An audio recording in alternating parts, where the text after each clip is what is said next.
é Dinando Barreto, que é professor de física, e a nossa coordenadora, Eliette. Essa aula, ela faz parte de uma aula interdisciplinar que a gente criou, né, para poder literalmente pagar as aulas do ano anterior. Então, a sugestão foi juntar química, física e biologia, e foi a melhor coisa que a gente poderia ter feito. Porque eu digo a você, eu falo aos meninos sempre que eu me sinto uma privilegiada em trabalhar com eles e o quanto está rendendo assim positivamente. Aproveito também para falar aqui o quanto para mim é muito bom ter a nossa coordenadora, porque essa coordenadora ela foi minha aluna nessa escola. Então, tem 13 anos que eu estou nessa escola, né, do interior. Eu acredito que você conhece a Ribeira do Amparo, já deve ter feito um trabalho lá, pertinho de Ribeira do Pombal, Arthur. Não, Pombal, assim, só mais de passagem quando eu ia para o lado de Paulo Afonso, né? Em Pombal eu nunca andei, não. Eu já andei muito em Senhor do Bonfim, né? Por causa da UNEB. E aí aquela região toda de lá, Bonfim, Juazeiro, Curaçá, aquela Jacobina. Ribeira do Amparo tem aproximadamente 14 mil habitantes, mas assim, 80% do nosso alunado é de zona rural. Sim. E aí, ter Eliette como minha coordenadora, eu me sinto privilegiada. Privilegiada. Eu queria que ela falasse um pouquinho para que depois que ela chegasse aí, e você fique à vontade para conversar. Os meninos, às vezes, são tímidos, mas eles estão aqui para lhe ouvir e para a gente trocar uma ideia. Muito obrigada mais uma vez pela sua presença. É uma honra estar aqui com vocês. Quem sou eu. Eliette, pode falar, fique à vontade. Então, mais uma vez, bom dia a todos e todas. Obrigada, Arthur, por ter acolhido esse convite da nossa querida professora Adriana. Eu digo professora porque ela é minha professora do coração, né? Como ela já falou. Eu fui aluna da casa até 2008, saí, segui aí numa carreira no âmbito educacional. Hoje estou como coordenadora pedagógica dessa escola, né? Estamos aí vivendo um ano letivo atípico, com relação a essa questão de pandemia, o ensino remoto, né? Principalmente em nossa escola, por ser situada em um município rural, 80% do nosso alunado mora em zona rural, tem problemas com internet, com conexão e tudo mais. Nós vivemos aí o ano passado, um ano praticamente que não tivemos aula remota, porque o Estado não validou, e aí esse ano nós temos uma carga horária extensa.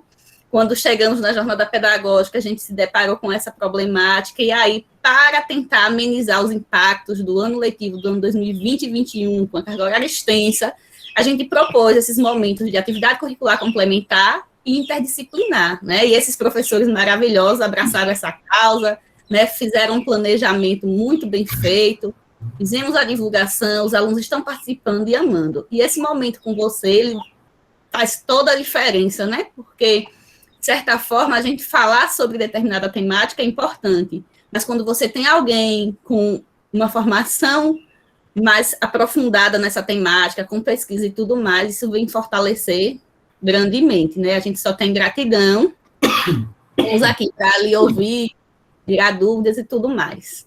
Muito obrigada a você, Adriana, Flávia e a todos que estão presentes, né? Vamos aí aproveitar esse momento. Que honra. Boa.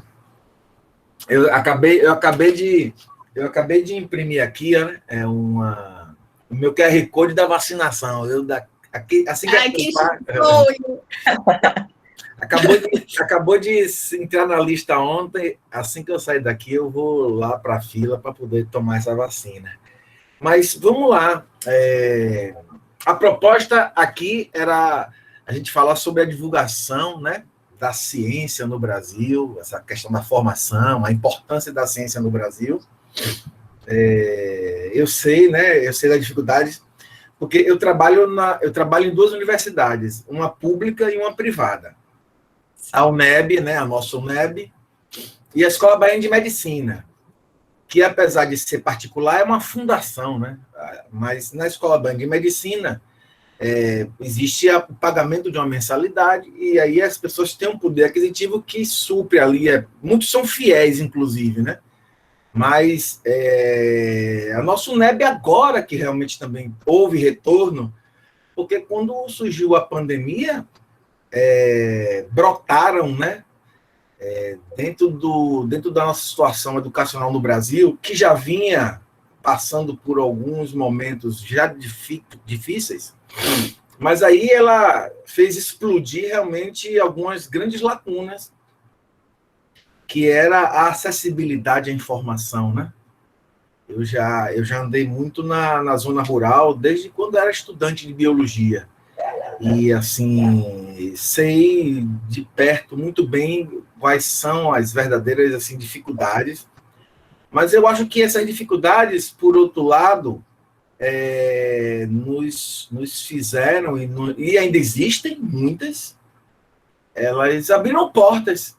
Eu acho que esse problema que foi ocasionado pela pandemia passou a proporcionar momentos como esses que nós estamos aqui agora. Então, como diz o ditado popular, há males que vêm para o bem, a gente pode tentar aprender muito com tudo isso, né?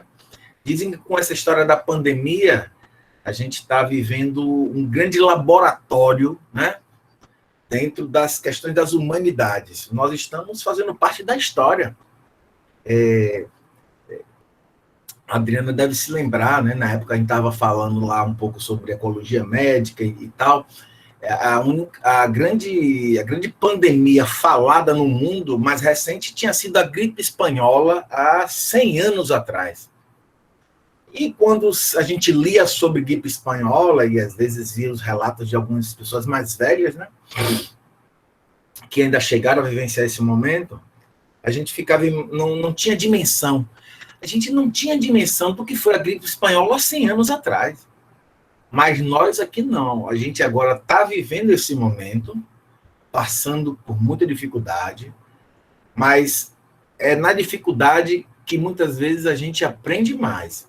Eu tenho, de alguma forma, sempre pensado dessa forma, né? Porque você tem que pensar sempre positivo nesse sentido. E aí, essa questão também da turma, né? A timidez da turma, eu acho que é algo também um pouco experimental. E com o passar do tempo, eles vão começar a aparecer aqui, a se expor e a dialogar. Eu acho que vale a pena. Eu sempre digo uma coisa que eu me lembro desde a época de estudante, né? Eu vou citar aqui alguns exemplos para vocês, de que a proatividade, a gente tem que, para a gente ser diferente, dentro de qualquer coisa que a gente abrace e passe a fazer, a gente tem que ter proatividade.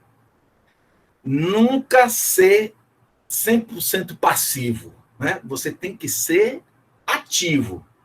Geralmente um estudante que ele é ativo, ele já mostra muito do que ele vai ser no seu futuro.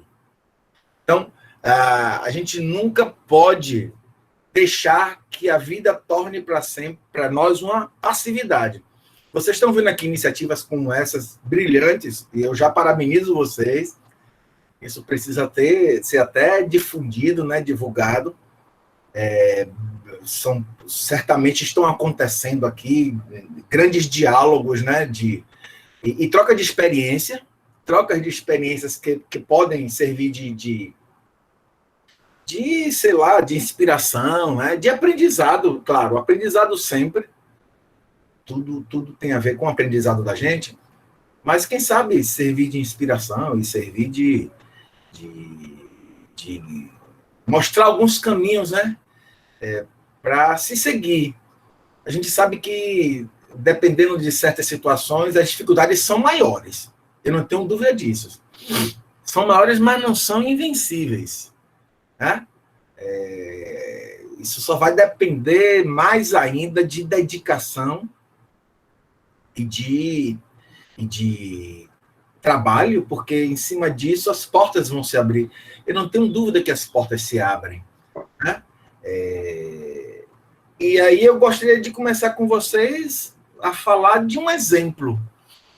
Eu não sei se a Adriana tem acompanhado o Gustavo Cabral de Miranda, que é hoje o brasileiro responsável lá na USP pela pesquisa da vacina no Brasil. Vocês ouviram falar nele? Que é de Tucano? Que é de Tucano. Acompanho, sim.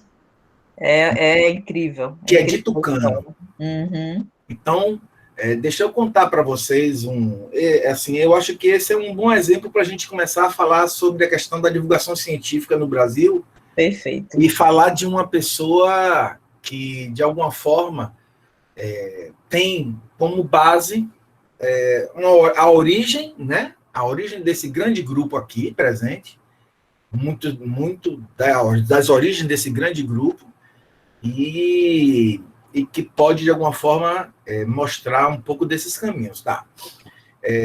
O Gustavo, ele é de Tucano, né? O Gustavo, ele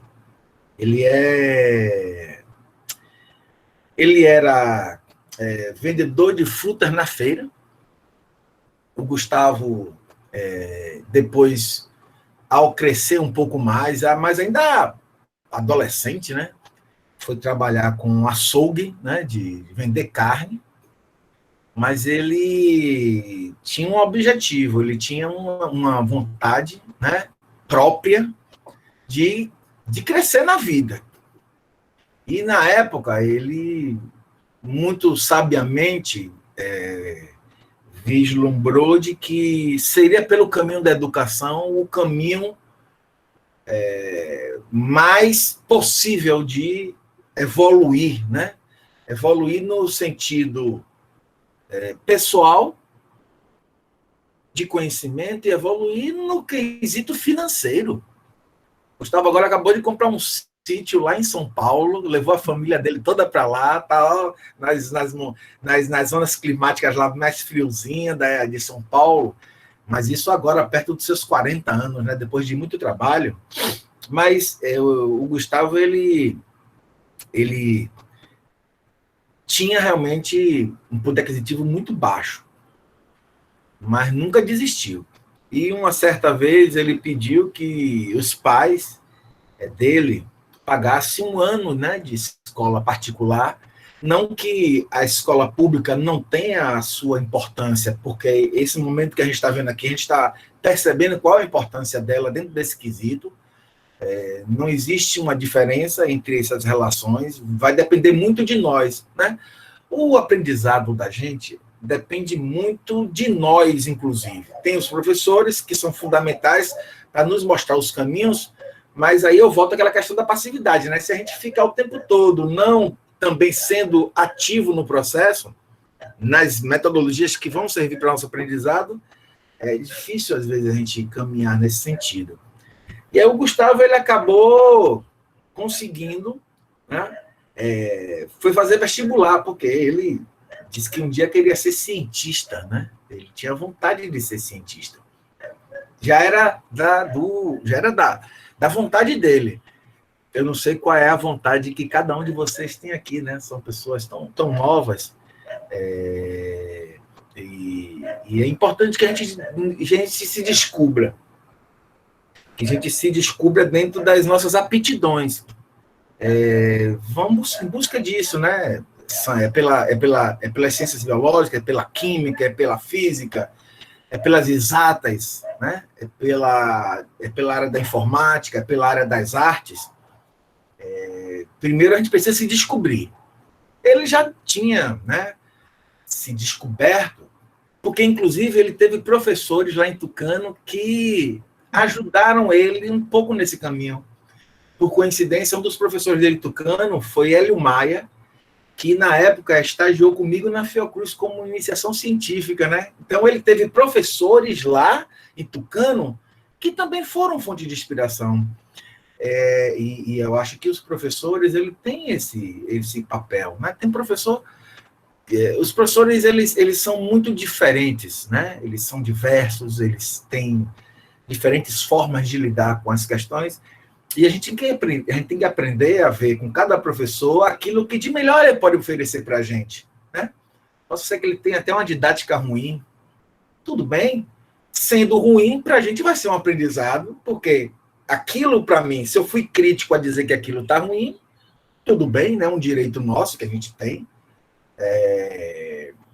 Mas, de fato, a nossa convivência com essas pessoas especiais, que são os professores, para a gente é fundamental, porque são elas que vão, no caminho do nosso ensino fundamental e médio, nos guiar. Então, eu aprendi a gostar de biologia no ensino médio, e daí segui o caminho da biologia. Mas o Gustavo, ele acabou, não tinha dinheiro para morar em Salvador, né? Aí o que foi que ele fez? Ele aproveitou de maior proximidade da sua área de regional, né, de moradia, e partiu para fazer vestibular na UNEB, e queria fazer biologia.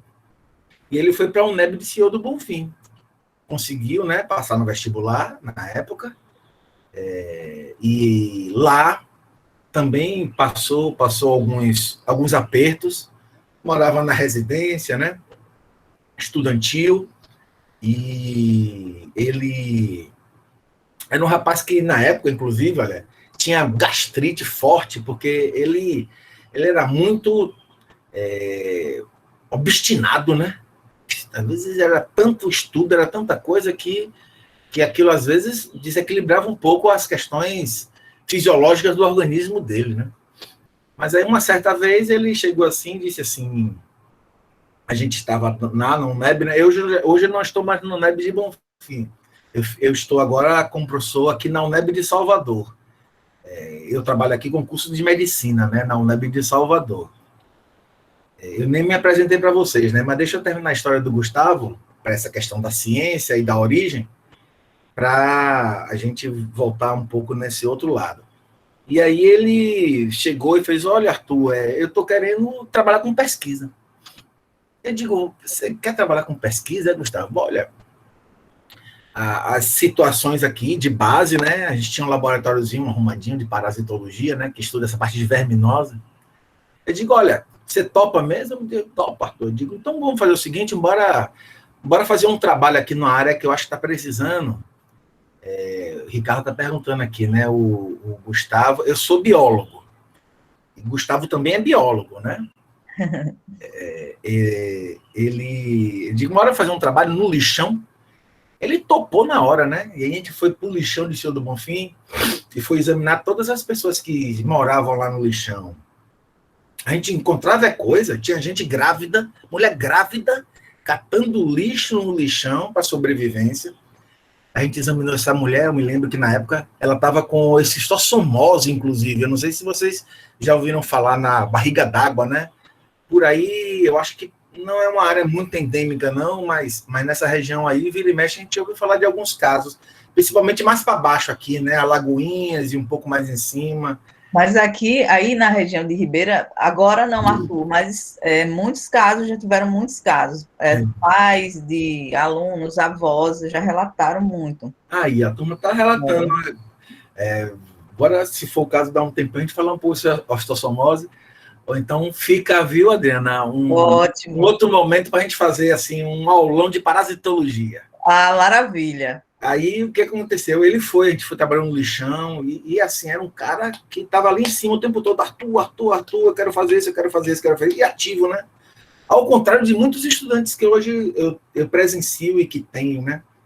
Que muitas vezes fica muito passivo e espera que o orientador fique em cima ali o tempo todo, e não é assim que funcionam as coisas. Porque o tempo passa rápido, né? E as oportunidades então vão deixando de acontecer. E aí lá, eu digo, olha, Gustavo, bora pesquisar. Bora para onde a gente foi trabalhar na comunidade quilombola lá de Tijuaçu, né? Aí foi um trabalho fantástico que a gente fez na região, com crianças lá na comunidade. Publicou até esse trabalho, depois até eu posso mandar para os meninos lerem. Ótimo. Para a gente fazer um outro encontro e discutir sobre essa parte científica nas doenças, né? Que eu acho que é importante para a gente também. E aí, de lá, eu me lembro que a gente fez um evento científico na UNEB de Senhor do Bonfim, que foi um simpósio de parasitologia, e a gente levou de Salvador, né? Professores da UFBA, foi gente da Fiocruz, foi o presidente da sociedade lá de Alagoas. Foi um grande encontro, de dimensão assim, fantástica. Nunca mais aconteceu algo nesse sentido. Porque dá um trabalho, né?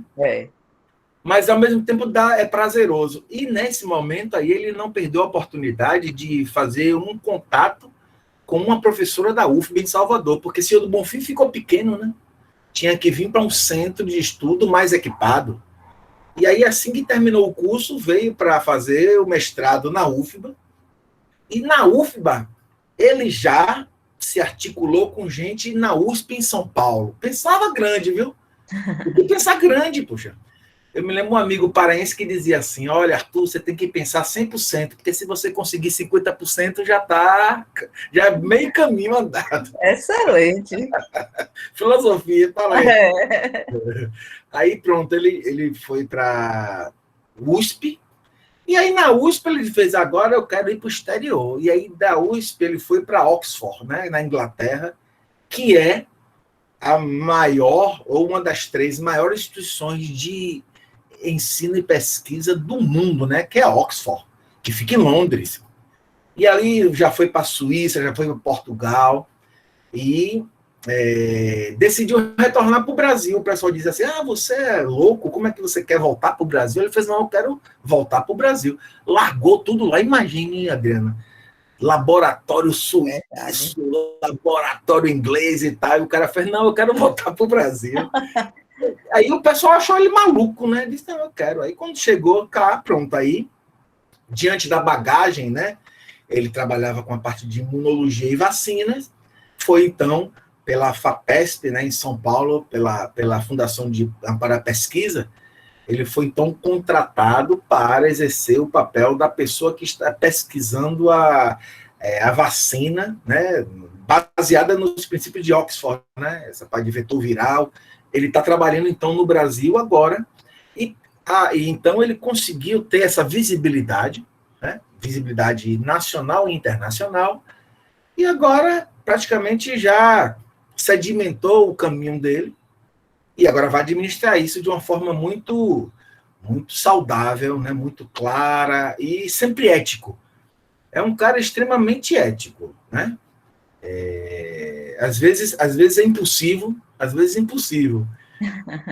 Mas nada que o tempo, né? A gente, quando é muito impulsivo, muitas vezes o tempo nos ensina. Né? Você ser impossível diante do contexto social que a gente vive, o mundo vai ensinando, né? Cada passo que a gente dá, a gente tem que medir as consequências disso. Então, esse é um exemplo de um garoto, né? Como alguns de vocês aqui, e garotas, que as mulheres hoje também, nas ciências, são destaque.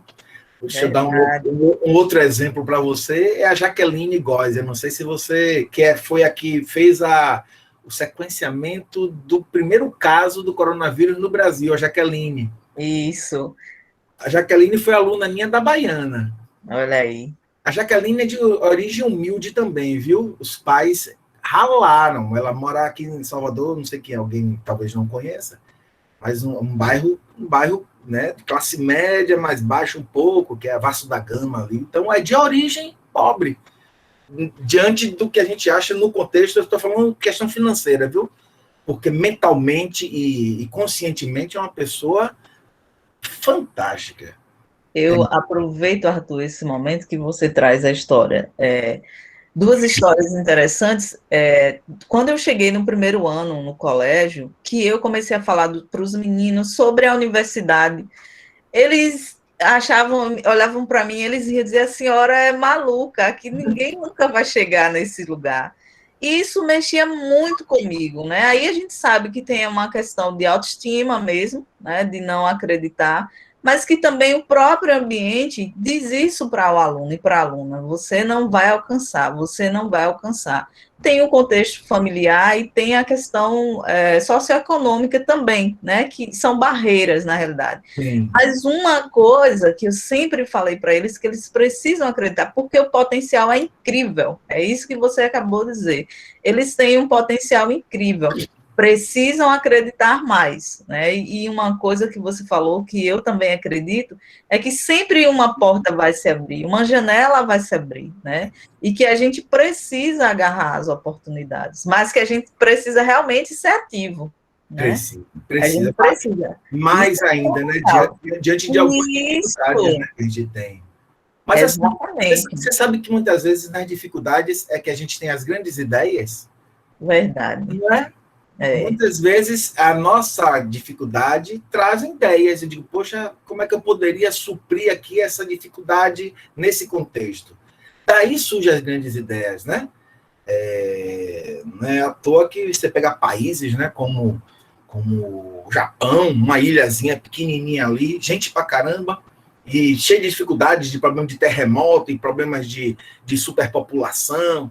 Eles conseguem, diante da sua dificuldade, produzir coisas para o bem-estar social. E assim são outros países. E o Brasil não é diferente, né? A gente tem esses caminhos a seguir. Sempre existe algo, porque nós somos um país de muita dificuldade verdade. social. Eu trabalho muito com a parte sanitária, né? Que é exatamente essa parte de doenças, que tem a ver com relações ambientais. Quando eu digo ambiental, eu estou falando da qualidade da água, estou falando, né, do despejo de esgoto, de lixo, tudo isso traz doenças. Isso é algo já muito conhecido, mas que são problemas que a gente não consegue sanar, seja por questões políticas, seja por questões de estratégias. Então, nós temos aí um grande campo científico no Brasil, que são as atitudes, né, e criatividade para nós suprirmos esses problemas que diz respeito à transmissão de doenças para nós mesmos. E aí, só para finalizar, né, tem esse caso também da Jaqueline. Então, você vê que são duas pessoas, né, de origem mais humilde e que passaram por... que as dificuldades os transformaram mais ainda em exemplos de vida para muitas pessoas que têm, inclusive, muita facilidade, né, dentro de tudo, são muito... Né, tem tanto tudo na mão, né? Aquelas pessoas que dizem, tem tudo na mão e não dá passos. E você vê que tem pessoas que não têm nada nas mãos, mas dão passos muito maiores dentro do contexto da humanidade do que pessoas que, pelo contrário, por terem as coisas tão fáceis, não dão valor exatamente aquilo que nós damos valor de mais né, importante, que é isso que envolve as nossas relações humanas. Então, eu queria só citar esses dois exemplos para vocês observarem que tudo é possível. A acessibilidade hoje no ensino superior, ela tem melhorado, ainda existe, né, dificuldades, mas os caminhos têm aberto. Eu vejo ali o Universidade para Todos, o pessoal da UNEB, né, tem o Universidade para Todos, a UPT, e vira e mexe eles fazem reuniões também, né, e a gente acompanha, né, a gente tem sempre essa relação com a nossa universidade e entender os caminhos dela. E dá valor, viu? Eu tenho visto um pouco também do próprio contexto hoje sociopolítico brasileiro, ele tem criado algumas histórias, assim, alguns momentos meio nefastos, né? E que a gente sabe que o caminho não é esse. Um caminho para que um país cresça, não é à toa que a China tem crescido tanto. Por quê? As tecnologias e o ensino, eles têm sido levados muito a sério. Por que o Chile hoje é um grande país no Brasil, na América do Sul, e que tem, né, claro, também tem seus problemas, mas avançou dentro do contexto, porque houve investimentos na educação. E a gente também precisa contribuir nesse processo. E a questão da divulgação científica no Brasil, eu vou dar um grande exemplo para vocês. Há 100 anos atrás, não vou longe não, viu? Porque aqui a gente podia ir lá na Idade Média, a gente podia ir lá na história, né? Da origem humana, do Homo sapiens, há 300 mil anos atrás. Mas eu vou dar um exemplo recente para vocês. Esse mês agora, dia 27, eu vou fazer 49 anos de idade, né? Estou perto aí do cinquentenário. Eu digo minha idade aqui pelo seguinte: há 100 anos atrás, você sabe qual a média de idade de vida de um brasileiro? Com quantos anos, mais ou menos, um brasileiro morria de idade? De idade. Alguém aqui chuta aí e vê o bate-papo aqui. Quem aí? Quem cria aí? 50, Wanda botou 50, 35, 40, opa, 90? Não. Era raro 90, opa, 46 aqui, Cleverton chegou lá, chegou bem pertinho. Aí, Cleverton chegou, foi? Foi, mais ou menos isso aí, olha. Há 100 anos atrás, Reinan disse que não entendeu a pergunta. Eu estou perguntando, viu, Reinan? Mas alguns já disseram aqui, olha aí, ó, 47. Pois é, um brasileiro vivia, em média, 45 anos de idade. Quer dizer, eu praticamente já estava agora, né? Na reta final. Já estava, né, já estava na reta final de vida. E hoje, nós vivemos, em média, 79, 78, salvo engano, viu? São dados aí do IBGE. Isso oscila um pouco, mas imagine que de 45 para 78 vão aí mais 30 e tantos anos, né, de vida. O que eu quero dizer com isso? Você sabe por que isso foi possível? Porque a ciência avançou. Porque surgiu, dentro da evolução científica e desses avanços científicos, estratégias, situações, medicamentos, vacinas, melhorias, né, ambientais, que favoreceram isso. Porque era muito fácil, né? A pessoa ia a óbito, inclusive porque não existia uma coisa muito importante que hoje faz parte do nosso tratamento contra infecções, a penicilina, tá? Eu não sei se os meninos ou as meninas aí já tiveram curiosidade de ler sobre... Para mim foi uma das grandes descobertas da humanidade, viu? A penicilina, o cloro, né? Que serve para a gente fazer limpeza da água para consumo. É uma outra coisa que eu acho que foi uma grande descoberta na humanidade, para a gente poder tratar a água que a gente consome. Mas falando do Fleming, o Alexander Fleming, foi ele que descobriu a penicilina. Não sei se vocês já leram sobre isso. Ele era microbiologista e aí estava fazendo placas, né, para criar bactérias. A gente faz isso em laboratório. Você tem placas que chamam placas de Petri, faz um meio de cultura. Quer ver, se você pegar uma plaquinha de Petri aí, ou uma plaquinha de Petri, claro que não, mas qualquer estrutura plástica, uma vasilhinha de manteiga transparente, você coloque um pouco faz aí uma gelatina, e pega essa gelatina e deixe ela, né, na geladeira por uns 3, 4 dias. Você daqui a pouco vai ver umas manchinhas aparecerem nessa gelatina. Aquilo ali é micro-organismo. O cara, ele estava no laboratório fazendo cultura de bactérias. E aí, daqui a pouco, em uma dessas culturas de bactérias, cresceu um fungo Penicillium, na cultura. E ele viu lá onde estava o fungo, que a bactéria não conseguiu crescer aonde o fungo tinha se instalado. Aí ele disse assim, poxa, o fungo não deixou a bactéria ir adiante. Esse fungo tem alguma coisa que mata a bactéria, ou pelo menos impede com que ela cresça. E aí, quando ele foi ver, o nome desse fungo se chama Penicillium. E aí ele foi pesquisar esse fungo em outras placas e viu que aconteceu a mesma coisa e, no final das contas, isolaram desse fungo isso que vocês conhecem como penicilina. Qualquer infecção que se tinha há 100 anos atrás, ou antes disso, a pessoa morria facilmente, porque não tinha antibiótico. A penicilina é um antibiótico. Se você pegasse uma bactéria, você ia ter que amputar membro, ou imagine, você tem uma bactéria crescendo em seu corpo, por dentro, no sangue, nos órgãos, e não tem uma coisa que trate. Morria facilmente. Aí veio a penicilina, que foi a grande descoberta, uma das grandes descobertas da humanidade. Essa foi uma descoberta que, ainda hoje, né? E aí vieram as pesquisas em cima da penicilina, e hoje nós temos antibióticos.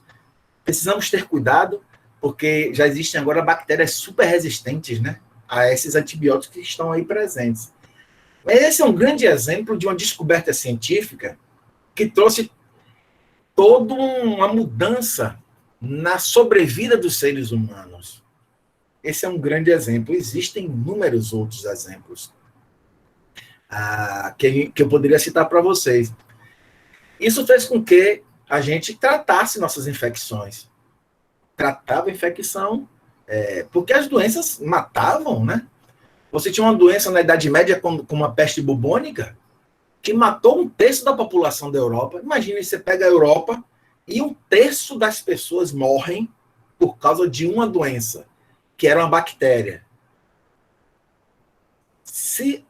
De 100 anos atrás, né, para trás, era muito fácil morrer de infecção. Então veio o avanço científico nesse contexto, de uma descoberta, né, de observacional, tipo a da maçã, né, a da gravidade, caiu a maçã, aquela história da... Só um exemplo de ciência assim, que você vê que muitas vezes a ideia ela surge, né, em um piscar de olhos. E aí você pega esse exemplo da sobrevida do brasileiro e vê como que nós agora quase que duplicamos, né, a nossa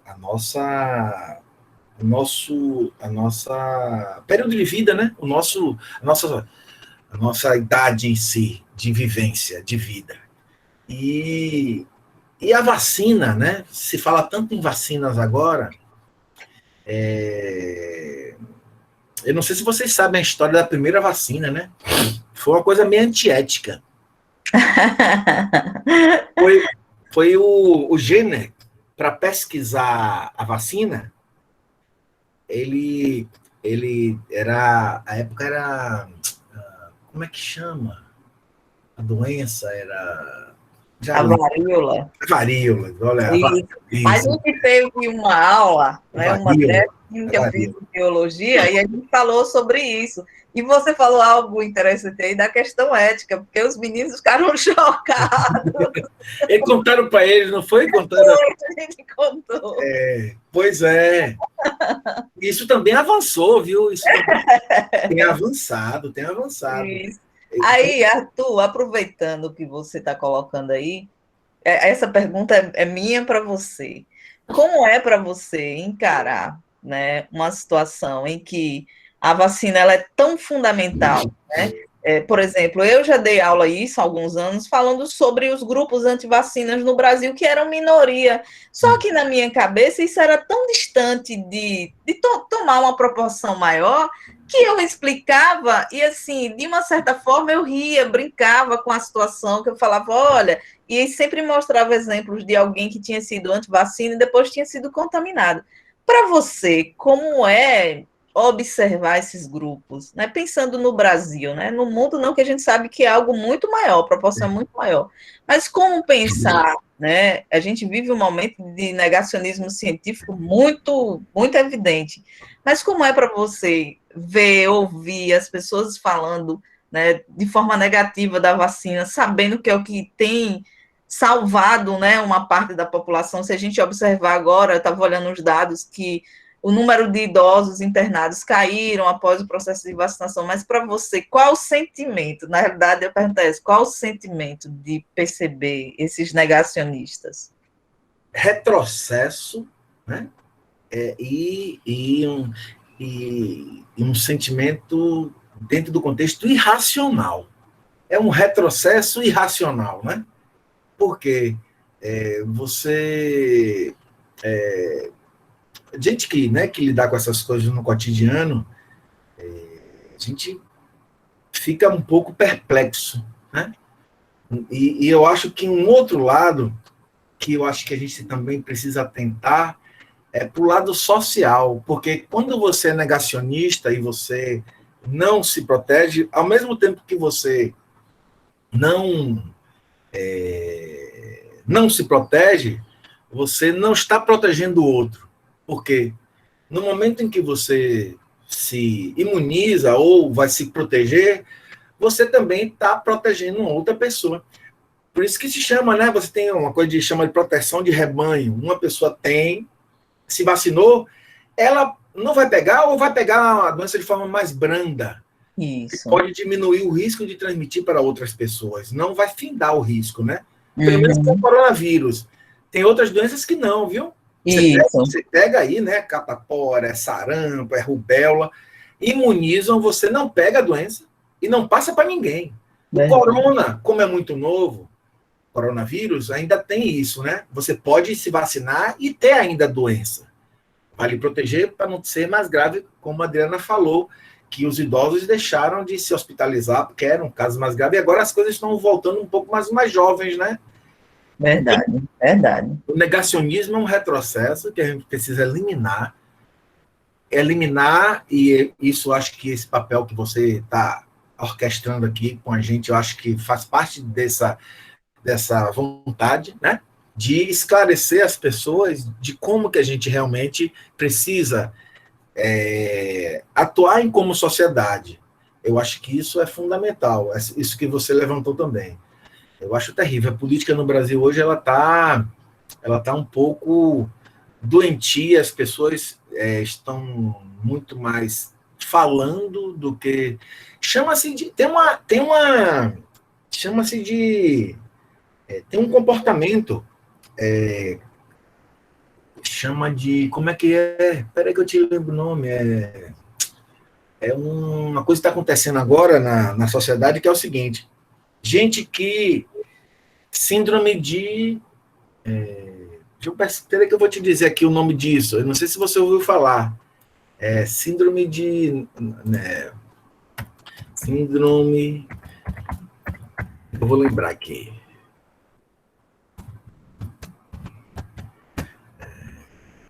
Dunning-Kruger. Já ouviram falar? Nunca ouvi falar. D-U-N-N-I-G, Dunning-Kruger, que eu acho que pronuncia Kruger, né? Depois pesquise. Vou pesquisar.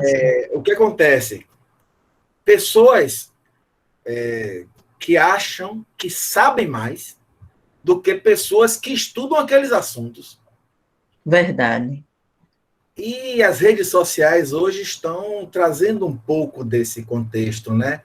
A gente também está vivendo um momento complexo de aprender a lidar com as questões das redes sociais. E sempre filtrar as informações e tentar criar bases, né? Mais sólidas de informações. Então, Dunning-Kruger, depois pesquisem. Vou pesquisar. A Maria Eduarda colocou aqui uma pergunta, né? Professora, eu só não entendo porque quando toma vacina, no caso da Covid, tem que esperar 15 dias para se imunizar. Por que isso acontece? Aí é porque vai, na realidade, dar tempo ao sistema imune ativar suas células para produzir os anticorpos que vão proteger contra a invasão desses vírus.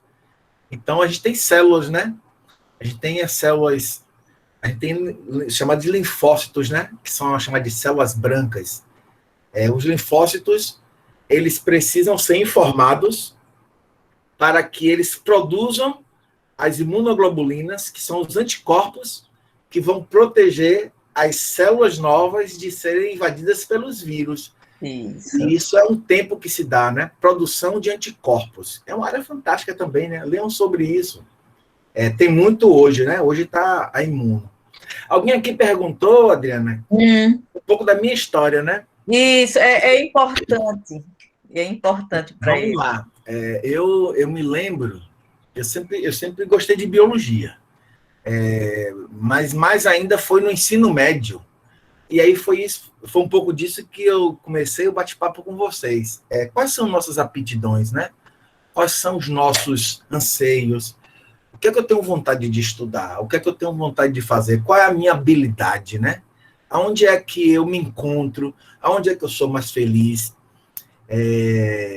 E aí, eu fiz o vestibular para biologia. Foi o que eu quis fazer, né? E na época eu me lembro que depois minha mãe, alguém me contou que minha mãe disse: Ih, meu filho vai morrer de fome. Porque tinha esse estigma do biólogo, né? Não tinha estigma do biólogo? Biólogo. O biólogo é aquele bicho do mato, aquele bicho grilo, aquele cara todo, né? Não sei Eu já ouvi muito isso. Olha. Muito. Pelo contrário, eu tenho biólogos hoje que estão ricos. Eu tenho colegas que têm, por exemplo, empresa de estudos ambientais. Com consultoria, né? Consultoria. Um deles, só a empresa, tem mais de 10 caminhonetes Hilux tudo novo, imagine. Só para você ter uma ideia da base da coisa. Né? Mas assim, vamos lá. Eu fiz. E aí, logo que eu entrei, eu sempre gostei de biologia. Logo que eu entrei na UFBA, eu fiz UFBA, né? Na época só tinha UFBA católica, porque isso foi na década de 90, né? Não foi agora que existem cursos de biologia em outros locais, né? E se popularizou um pouco mais. E aí lá, assim que eu passei, eu logo no primeiro ano, eu fui estagiar na Fiocruz, que era um laboratório de entomologia. Eu sempre gostei de inseto, né? Eu estudava a partir de insetos, sempre foi uma área muito intrigante para mim. 8 em cada 10 animais do planeta são insetos, né? Vocês estão vendo aqui, né? A casa é assim, cheia de arte de inseto. Tem inseto para tudo quanto é lado. Onde você olhar aqui, você vai achar isso. É ótimo. Aí, eu fui estudar entomologia. E a parte de entomologia é voltada para vetores de doença, né? Então, desde 90 eu estudo a biologia do Aedes aegypti, biologia de barbeiros, olha. É uma área que também, Chagas, né? A doença de Chagas é uma área que eu tenho um grande curiosidade em trabalhar, porque é uma doença que não tem cura, né? Você pode ter um tratamento se descobrir no início a doença de Chagas, mas passou, não. Aí tem aqui, ó, os barbeirinhos, tá vendo? Isso aqui que é uma plaquinha de Petri, ó. É uma placa plástica que o pessoal usa para criar bactérias, né, em laboratório. Aí eu fiz um mostruáriozinho com barbeirinhos. Então você vê aqui os barbeiros, as ninfinhas, né? É um mostruário para fazer aula prática. Muito bom. Ovo, ninfa. O barbeirinho, assim que sai do ovo, ele transmite Chagas, viu? Esse bichinho aqui parece uma formiguinha, tá vendo? Pequenininho. Às vezes está na casa da pessoa e a pessoa nem sabe, porque não conhece a ninfa como um vetor. E aí, depois que eu terminei a minha graduação, que eu fiz a graduação, eu fui fazer o mestrado.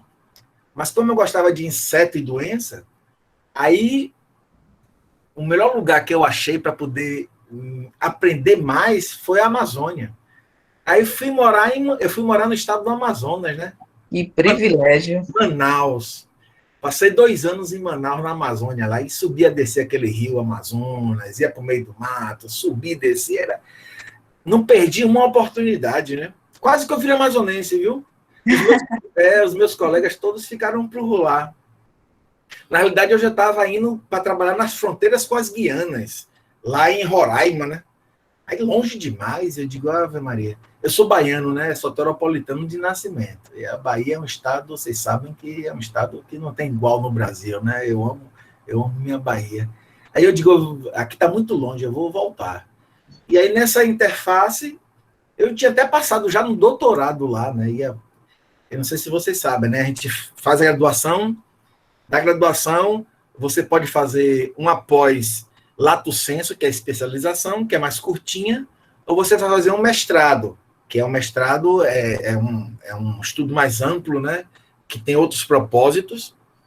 E aí, de lá, eu passei no doutorado lá, mas eu queria voltar, né? Eu digo, pô, morar na Amazonas é muito longe e caro de ir, né? O que é outra coisa, Adriana, eu me lembro, ó, em algumas rodas de conversa, né? De um amigo uma vez falou assim, que um norte-americano chegou para ela e perguntou assim, porque o pessoal de outros países olha muito para a Amazônia, né? Verdade. Olha muito para a Amazônia. Olha mais para a Amazônia do que muitos brasileiros. É por isso que a gente está vendo aí o problema sério que a gente está tendo lá ambiental, e isso também pode refletir em novas doenças nos seres humanos. E ela perguntou assim, você conhece o Amazônia? Aí ela disse, não. Ela aí disse assim, pô, é verdade, eu já fui 2 vezes passear na Disney, Olha aí. mas não conheço uma coisa que é natural, né? Que é do meu país e tal. Então, as prioridades das pessoas, às vezes, Verdade. são desconexas, né? Assim, desconexas não, porque cada ser humano tem sua cabeça de pensar da forma que ele acha conveniente. Mas você só dá valor às coisas e pertencimento quando você conhece. Então, quando eu conheço, eu sinto pertencimento e dou valor àquilo. E esse também é um exemplo, né? E aí de lá eu voltei para a Bahia. Aí, quando eu voltei, eu já tinha um mestrado, né? Aí comecei a fazer o doutorado. E aí eu tive a oportunidade de ensinar na UFBA. Aí eu fui passar 2 anos na UFBA, e depois da UFBA, eu aí passei no concurso da UNEB de Senhor do Bonfim. E eu comecei a trabalhar na UNEB em março de 2005. Março de 2005. E ainda antes disso, em 2003, ainda no doutorado, eu fui ensinar na Baiana. E aí, agora em 2023, eu vou fazer 20 anos de ensino superior na Baiana, né? Então, Baiana e UNEB são as duas, são, assim, minhas 2 casas, né? Eu tenho 3 casas, a UNEB, a Baiana e a minha residência. Eu digo isso porque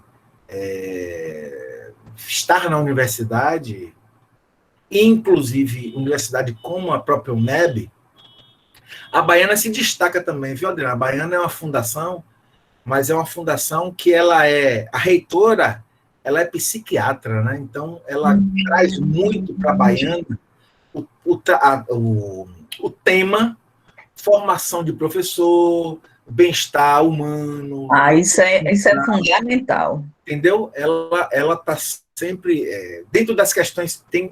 A Baiana tem um setor só de psicopedagogia. Perfeito. Então, eles o tempo todo eles estão com estratégias para aluno, professor, para colaborador, né? Eles chamam de colaboradores. Uhum. Não é, né? Todos são colaboradores. E aí, por isso que até hoje eu já tive a oportunidade de sair da Baiana e ficar só na UNEB, mas eu não consigo me desprender da Baiana, porque eu sinto que existe uma diferença nesse sentido do tratamento com as pessoas. Da formação dentro da questão humanística, né?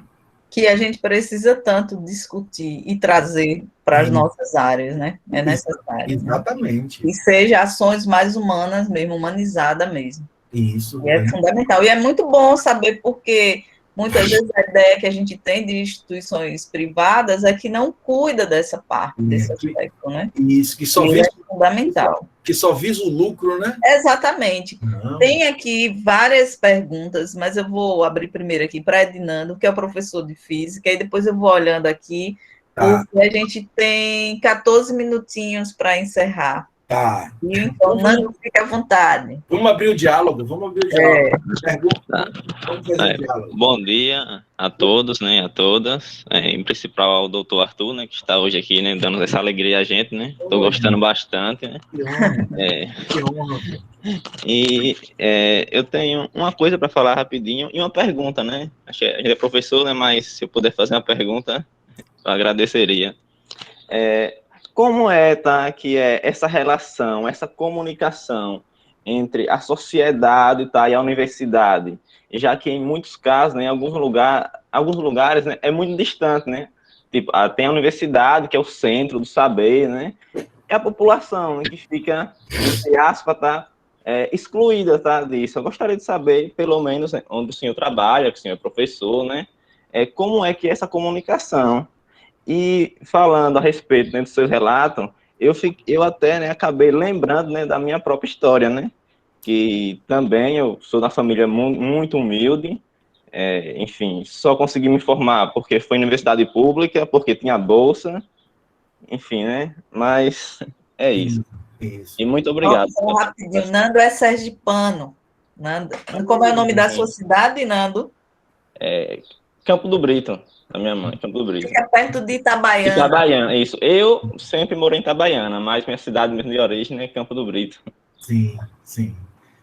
Bom, Nando, a sua intervenção aí. Parabéns.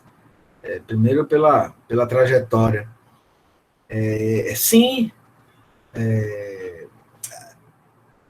isso é uma discussão fundamental, porque a universidade tem que estar sempre presente na sociedade.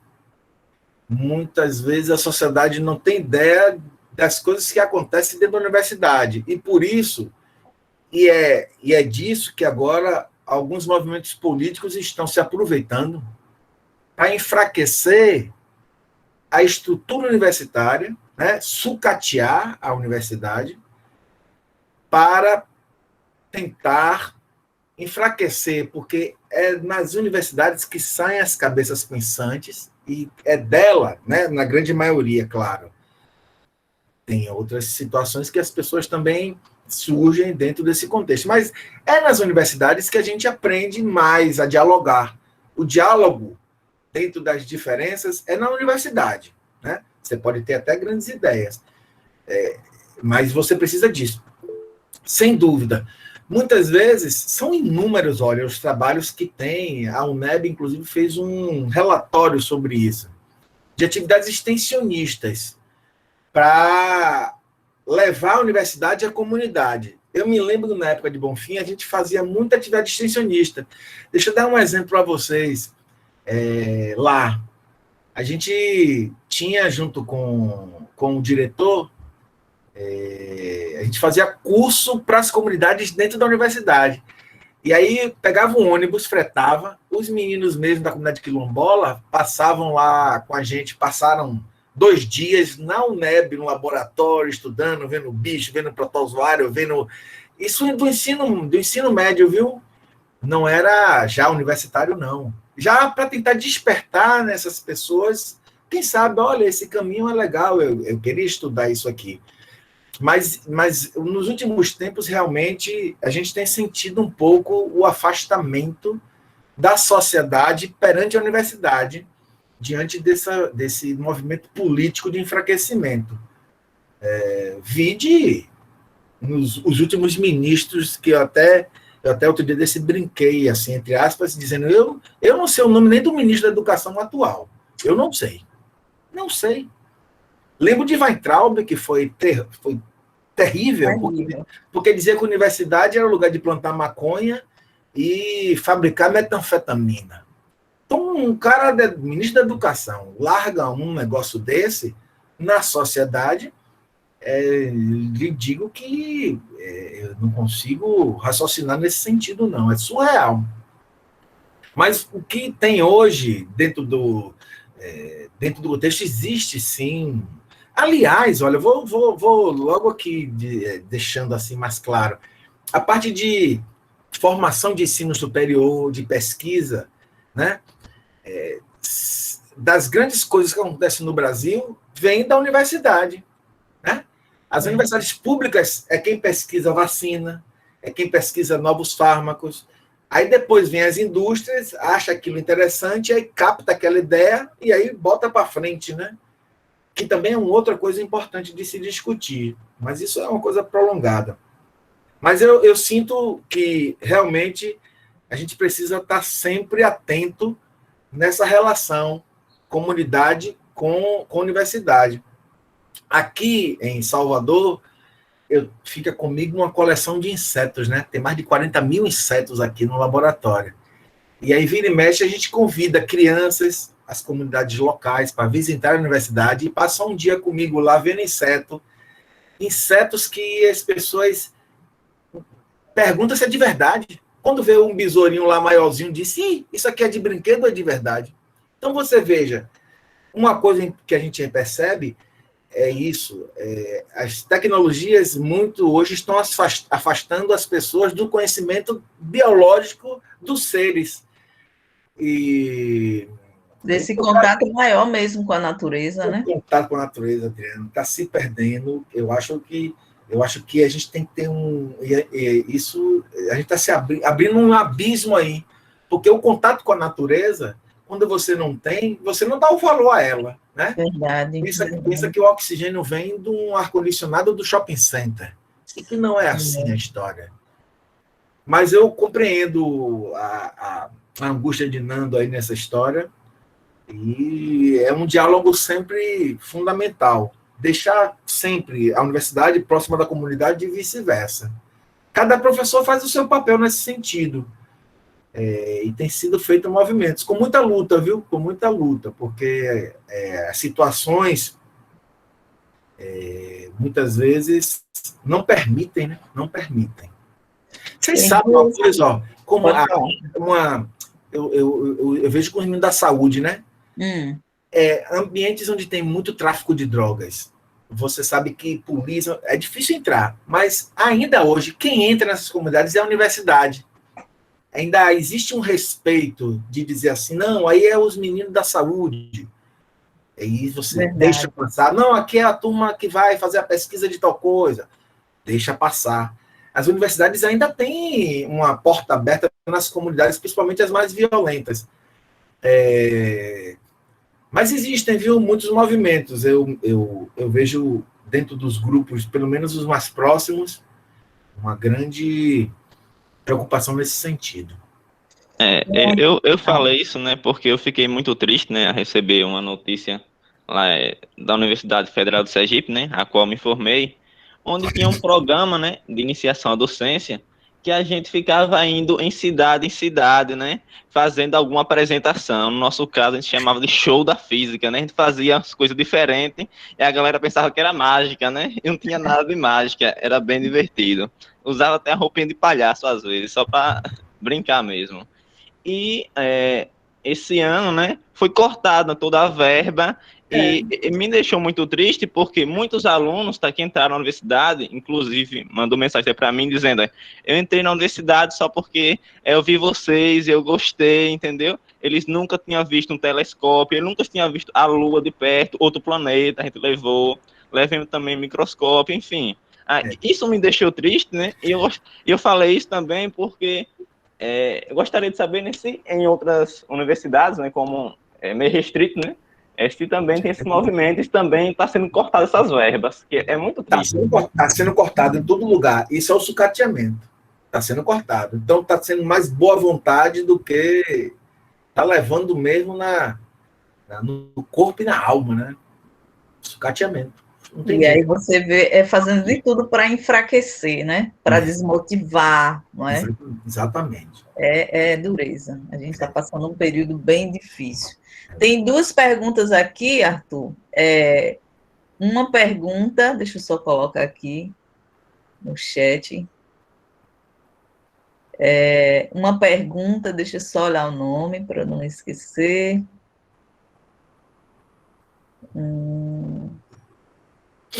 Pronto. Érica de Jesus colocou, você acha que daqui para o final do ano a população brasileira estará toda vacinada contra a Covid? Toda vacinada? Toda não sei, mas eu acho que nós vamos conseguir aí uns 70%, né? O mínimo necessário para já conferir uma imunidade que é estabelecida pela OMS, né? Eu acredito que sim, nós vamos ter se livrar da máscara ainda não, né? Vai demorar um tempo, mas certamente imunizar, acredito que sim. Vamos. E também fortalecendo, só interrompendo aqui, professor Flávio, e a tendência agora também de que em breve irá produzir o IFA aqui no Brasil, né? Para, então, fabricar a vacina aqui, então. Então, essa tendência, assim, de uns 60%, eu acredito também na sua linha. Inclusive, eu estava conversando ontem com alguns amigos meus, que são de outras áreas, né? Eles também chutam, assim, acreditam esse valor de 60%, para que a gente tente voltar a algumas atividades normais já, no caso. Mas a máscara, as medidas, no caso, contra a Covid, são sempre permanentes. São. Verdade. Muito bom. Arthur, eu queria que, nesse momento, agradecer, né? A gente está chegando, infelizmente, ao final, mas agradecer por esse momento tão, tão especial, tão grandioso para mim, para os meus alunos, né? Para a escola. É muito bom ter a sua presença. Eu falei para os meninos que não tivesse vergonha, porque você era super leve, massa, e que não precisaria ficar preso à questão de títulos, essas coisas que não importam para você, e a gente consegue dialogar sobre tudo. É muito bom ter esse momento com você, né? É muito bom ter sido sua aluna, né? Admirar o seu trabalho. Eu até comentei com alguns sobre esse trabalho aí, eu queria que você falasse rapidinho antes. Vou deixar já aqui à disposição um outro momento para a gente discutir só excessivamente ciência voltada para doenças parasitárias. Né? Perfeito. Uma roda de conversa sobre doenças parasitárias. Aí adorei. À disposição. Tem coisas que vão acontecendo na vida, às vezes, sem esperar, né? Uma dessas foi esse autor, que é o Neves, né? Que é o... Eu estudei com ele, com esse livro na graduação, não essa versão aí, né? Que tem sua participação, mas eu estudei e a linguagem eu já adorava. Eu acho que eles vão gostar, porque aí, inclusive, eles vão compartilhar comigo as suas questões regionais aí, e a gente vai aprender junto. Aí eu não sabia que essa região estava com um problema que falava de sossomose, né? Geralmente é mais fácil. Mas estou à disposição, minha querida, viu? É sempre uma honra. Contem comigo. Eu que agradeço. Se Eliette, Flávio, Nando, ou algum aluno quiser abrir o microfone, a câmera, para agradecer por esse momento, printem aí as telas para a gente guardar esse momento. É de gratidão mesmo, Arthur, é de gratidão mesmo. Uma disposição, né? Espero encontrá-los em breve aqui comigo na universidade. Não tenho dúvida. Agradecer também, Arthur, obrigado, você estar nesse momento com a gente, foi maravilhoso, de muita aprendizagem. E assim, é sempre bom a gente ouvir a sua história, ouvir a história do Gustavo, de outros, no caso que você estou identificando, que é histórias que, no caso, são, assim, são semelhantes, são iguais à minha também, né? Todos nós fazemos parte da história, né? Isso é bom que fortalece sempre a nossa carreira de vida, tanto profissional quanto pessoal também. Exatamente. Então, foi um momento, assim, muito maravilhoso. Esperamos aí um outro momento, para a gente, no caso, saber um pouquinho também dessa questão sanitária, que é, assim, condiz com muitas realidades aqui da nossa região. Arthur, então, tem rede social? Tem sim. Eu já estou seguindo ele no Instagram dele, já. Inclusive na atividade. Aí o meu também é cheio de coisa. Aqui não sei se vocês estão vendo o instrumento musical aqui, né? Tá o meu outro lado é musical. O outro lado a gente marca um outro momento também aqui para falar de música e de poesia. Ótimo. A arte nos salva, né? Verdade.